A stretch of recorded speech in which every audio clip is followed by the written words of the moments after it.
Hello, honorable members of the clan. So is subsequently and in so far and collaboration going on outside? It's raining cats and dogs, and definitely my Wi-Fi is disturbed. So chances of you guys seeing this video today, next to nothing, because sometimes the Wi-Fi will just not upload the video. But anyways, let's go back to the Gauteng High Court. After the adjournment, of course, Gininda continued to testify, and this time around, he introduced the 205 of is it Muzi Sibiya? Is it Muzi Sibiya? Let's see what's going on first. Oh yeah, before that, Mr. Jonas said that the translation of the Zulu words on the money photos has not been translated into English, and that is when he did so. I'm not quite sure what was that about, but anyways, it is what it is, and I'm thinking maybe Judge Rata may have advised him on that one. That's my suspicion. I'm not saying he did, but I just suspect. And then Mr. Mnisig, I don't know, he stood up whether he was objecting or what, because Mr. Gininda was continuing on a whole new photo, probably a whole new evidence. And this is when Mr. Mnisig stood up on the grounds of the photo completion on photo 21 about the accused standing behind what looked like a hostel, if Basutu hostel. And Baloy said, well, that photo is not downloaded yet. After the long adjournment, they will beam it so that Gininda can continue. Right now, what's happening in that courtroom, it's going forward and then come back to something else and then move forward and then come back to something else. There is no logic whatsoever that you can follow and say, oh, okay, they are going in a chronological order, but they're just going back and forth, just like this particular photo. After the long adjournment, they are going to go back to it. It's like my head is spinning, and on top of that, I'm irritated by my Wi-Fi. Anyways, Baloy just said we'll do that after the long adjournment. Then Gininda continued and introduced, basically Baloy introduced Docket 375-10-2014 and asked Gininda about it, and says, Gininda, well, he says that when they met at Pretoria with the DPP, Makubo as well as Buthelezi, when they walked into that meeting uninvited and breaking protocols, funny enough, protocols are only observed when it suits them, I suppose. And they left with the Docket 375. However, he is aware that Docket 375 was presented to the DPP in Pretoria, and the DPP took a decision on 375 that it will await the outcomes or the decision of this current court before the DPP can even consider Docket 375. So basically, whether we like it or not, what the DPP is saying, Kelly Khumalo will remain a free woman. And everybody that is mentioned in Docket 375 are going to stay intact until this particular court has made a decision. So whether the decision Rata takes is going to be guilty on these people or not, probably the decision will be, okay, they already found the perpetrators. There's no need for us to pursue Docket 375 anymore. However, if Rata rules otherwise, that's when DPP, well, that is the National Prosecuting Authority, by the way, then the DPP will then bring in 375. And I'm asking myself, why don't you just incorporate all of them? But okay, it's too late for that to happen. And then they continued. Baloy shows a letter from the DPP, which I just discussed, and the letter was written to Miss Mshololo on the 22nd of August 2022, where this decision was taken. And then Gininda started on Sizwe Zungu's statement, which was signed on the 17th of November 2019, where he mentions accused number 1 and 2. This is his father's statement mentioning accused number 1 and accused number 2 being the people who were profiled after his father's or Zungu's father's statement.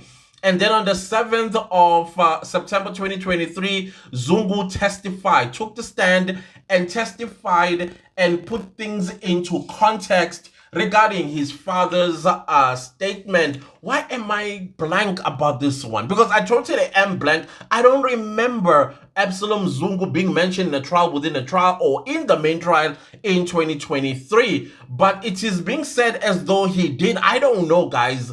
I don't know. Please put in the comment section if you remember that part, because I don't.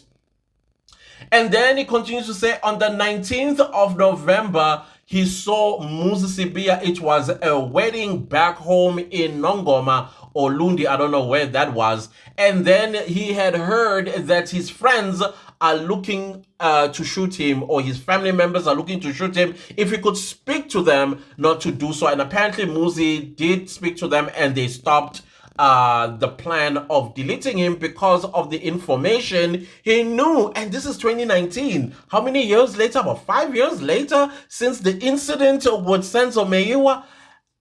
Doesn't sound right to me. Whatever was said, and when you listen to Gininda, you can tell this is a fib, a total lie.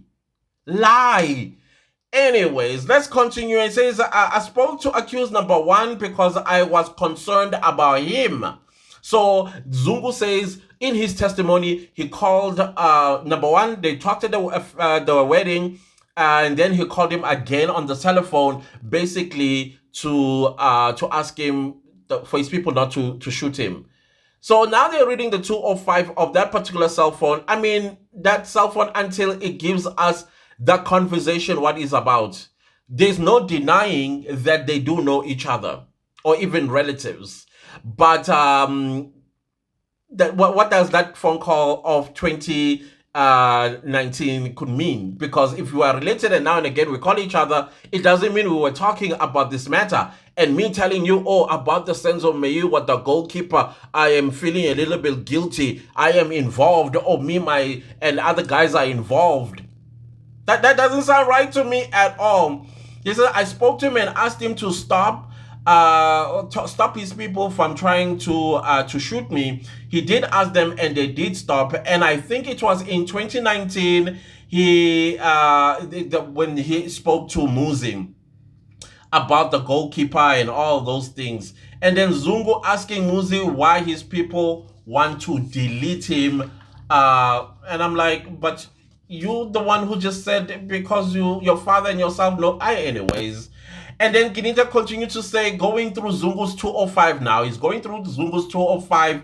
Muzi Sibiya disputes this evidence, calling it new. So Muzi Sibiya rose his hand when the 205 of Muzi Sibiya was being, Zungu's 205 was being read by Gininda. And then Muzi's like, I do not remember this evidence. I also don't remember this evidence at all. But Baloy says, no, this is on the court records, and basically is reading from the court records, which, by the way, misses page 49.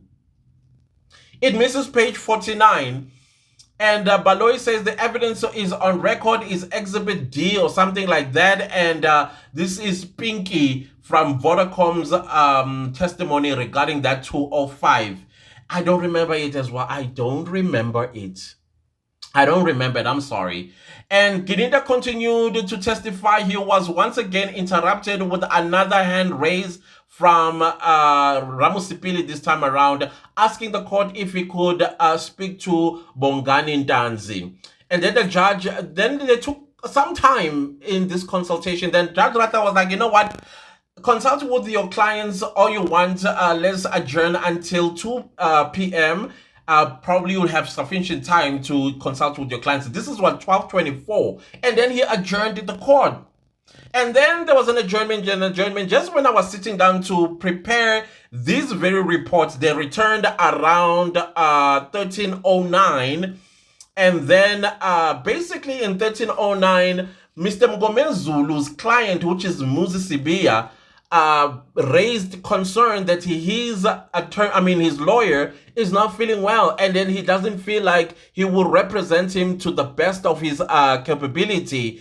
And then Mr. Mgome Zulu confirmed to the court that no, he's medically fit, he can continue. And then the judge asked the other lawyers, what do they think? There was A split, definitely. Some saying no, but then he says it feels fine. Mr. Mshololo was like, he's not well. He was even shaking. I saw it as well as I was watching that Mr. Ngomezulu is not well. Even when he stood up to object on this 205 Zungu, you could tell that he's having respiratory what do you call this, difficulty. I know that feeling because I was caught by Kororo, and this is exactly how I used to talk. Like when I talk, my chest felt like it was sitting on top of me, and then my lungs was just filled with water instead of oxygen, and it made it a little bit difficult to talk. That's exactly what I picked up from Mr. Ngomez. So even myself, I was having flashbacks because I started breathing exactly like how he was doing as I was watching. I'm like, Mr. Ngomez, you're not well. Sir, you are not well. And I guess that he wants to push through so that this matter does wrap up at some point. And I don't know what other stuff going on in the background as well. But Mr. Mshololo came to the rescue. And then Mr. Baloy, who I think wanted this matter to continue today, pointed out that underneath the desk where Mr. Mgomezulu is seated, there is a heater. Clearly, that heater is not doing much of a difference. And Mr. Rata did say that he did speak to the court management, and they said that the AC, it is centralized. If you switch it off, you switch off the entire courtroom. And I asked before, what is the tender? Because this is a government building. Courthouses in South Africa are government buildings. Now, we know in South Africa, most government buildings, there's a tender. And I'm sure if we had to look into this tender, maybe, I'm not saying it is, maybe they were briefed that you need to separate the AC system from one court to another, as well as offices that are in there and other rooms that are probably there, including the dungeon. Because it doesn't make sense that everything is centralized. It reminds me of my high school. My high school was built in 1915, and the what do you call this? The heating system and the cooling system was also centralized. So, and it was working in winter. They used to put like coal to warm up our classes and stuff like that. But if you switch off one part, you switch it off for the entire school. So why are we having that kind of system in 2024? I want to know. Because look what's going on right now in court. Anyways, guys, that is exactly what happened. And then Rata, just before he adjourned the matter, he said, well, if I was another judge, I would have demanded for a medical letter, basically saying that Mr. Mgomezulu is not medically fit to continue here, but he's not going to do it. I think this is when he's bringing Ubuntu, compassion, and all of that stuff. And then he went on to say that even though 6 people are saying he's well, and only Mr. Mshololo who's saying, Mr. Mshololo as well as Mr. Mgomezulu's client are saying no, he's not well. And therefore, he adjourned the court until tomorrow, 10 a.m. That is where we're at right now. We are going to see each other again tomorrow at 10 a.m. when the court resumes, because Mr. Mgomezulu is not feeling well again. Our fellow South Africans that are concerned about the justice for Senzo Meyiwa, keep Mr. Mgomezulu in your prayers. I saw some comments saying, something ogu lapaya. Somebody did this in that courtroom, especially on Mr. Mgomezulu. I wouldn't know, but the bombastic side, I think as well, is important to like, Bam Sebenza. Anyways, guys, I think this is it regarding this matter today. Let's hope that Mr. Mgomezulu is going to take care of himself, come back tomorrow fit and ready to take on the devil. Other than that, I think I'm not talking about, yeah, I'm not talking about, anyways. Let's see each other tomorrow. Goodbye.